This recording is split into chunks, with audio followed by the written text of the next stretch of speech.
선제 타격, 주적, 사드 연이어서 망언을 이어가고 있는 윤석열 도대체 왜 이러나 살펴보고 전쟁의 질주를 당장 멈춰라고 목소리를 높이는 순서로 오늘의 정세 한방 시작해 보겠습니다.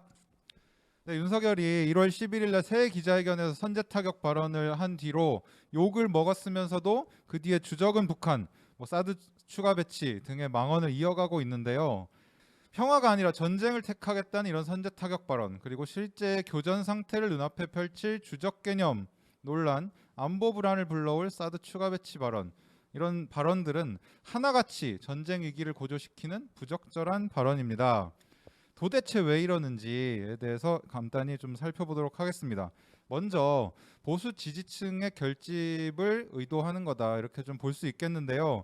지금 국힘당을 비롯한 보수 세력이, 수구 보수 세력이 굉장히 예전에 비해서 세가 약해져 있습니다. 그리고 결집력도 약해져 있고요. 그렇기 때문에 이들을 결집해야 많이 대선에서 승리할 수 있겠다라고 하는 이런 전망하에서, 의도하에서 지금 이렇게 대북 강경 발언, 그리고 어떤 빨갱이 몰이와 같은 그런 멸공 린지와 같은 이런 이제 극우적인 행보를 보이고 있다, 이렇게 좀 말씀드릴 수 있을 것 같습니다. 그리고 두 번째로는 이렇게 하는 것이 미국의 입맛에도 맞다라고 우리가 좀 봐야 될 것 같습니다. 뼛속까지 친미 친일 집단이 바로 지금의 국힘당입니다. 이것은 제가 하는 말이 아니고요. 2008년에 당시 이명박 대통령의 형인 이상득 국회 부의장이 버시바우 주한미 대사 앞에서 이명박 대통령의 어떤 친미 성향에 대해서 의심할 것이 없다라고 하면서 한 말입니다. 그 역사를 이어오고 있는 것이 지금의 국힘당이고, 윤석열 대선 후보도 거기에서 예외일 수 없습니다. 그렇다면 미국은 어떻길래 국힘당이 이러는가? 대북 적대 정책을 펼치고 있습니다. 지금 지난 2일부터 18일까지 일정으로 미국, 일본, 호주가 함께 연합공군 훈련인 콤노스를 벌이고 있고, 그리고 잇따른 대북 독자 제재, 그리고 유엔 안보리 소집 요청, 이런 행보를 보이고 있고요. 한미일이 공동으로 10일에는 북핵 수석 대표 회담과 12일에는 외교장관 회담, 언론에서는 이것을 이르러서 쌍끌이 회담이라고 이야기를 하던데요. 미국의 대북 적대 정책을 일본과 한국에 강요하려는 이런 일정들, 정치 일정들을 지금 앞두고 있습니다. 이렇게 미국이 대북 적대 정책을 펼치고 있고, 이런 이유는 또 이제 어디에 있을까를 이제 연이어서 이야기를 해봐야 될 것 같은데요. 어떤 식으로든 비집고 들어갈 틈을 노리고 있다, 그런 의도다, 이렇게 좀 봐야 될 것 같습니다. 북중러와의 군사적인, 정치적인, 혹은 경제적인 이런 대결을 펼치고 있는 지금 미국의 상황인데, 옆에서 살펴보기에는, 객관적인 시각으로 보기에는 미국의 힘이 굉장히 딸리고 있고, 그래서 전혀 이길 것 같지 않은데, 그럼에도 불구하고 미국은 왜 대북 적대 정책을 펼치면서 대결에 매달리고 있는가? 착각이다. 그리고 어떤 속성, 관성, 이런 것들이 작용하고 있기 때문이다, 이렇게 좀 말씀을 드릴 수 있을 것 같습니다.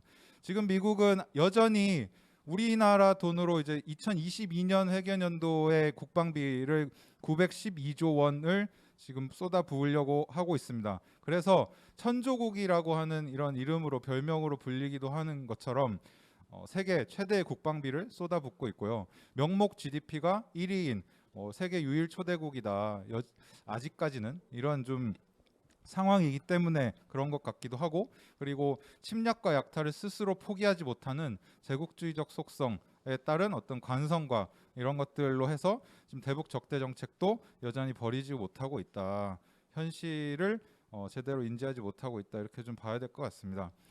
그렇다라고 하면 대북 적대 정책을 유지하고 있는 이런 미국의 3월 9일 한국 대선을 앞둔 의도는 무엇일까? 자신의 대북 적대 강경 정책에 부합하는 차기 정권을 수립하는 것이 1번 목표일 것입니다.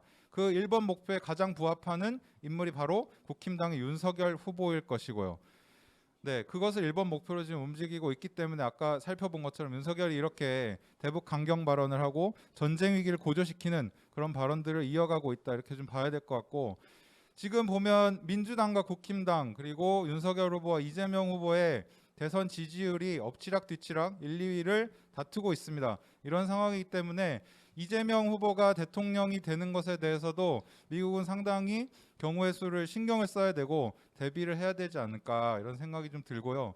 그런 차원에서 놓고 봤을 때 어떤 미국의 이 견제라든가 이런 것들이 민주당 이재명 캠프에도 들어가고 있을 것이다 이렇게 좀 생각이 들고, 그것이 하나 표현된 어떤 하나의 이 현상이 바로 위성락이라고 하는 사람이 이재명 캠프에서 그 실용외교위원장이라는 직책을 가지고 있는 이런 데서도 살펴볼 수 있을 것 같습니다. 이 인물은 이명박 정부 시절에 외교부에서 관리로 일을 하면서 한반도 평화교섭본부장을 맡아서 했었고, 당시에 미국의 대북 적대 정책, 오바마의 전략적 인내 정책을 적극적으로 받들어서 수행했었던 그런 인물입니다.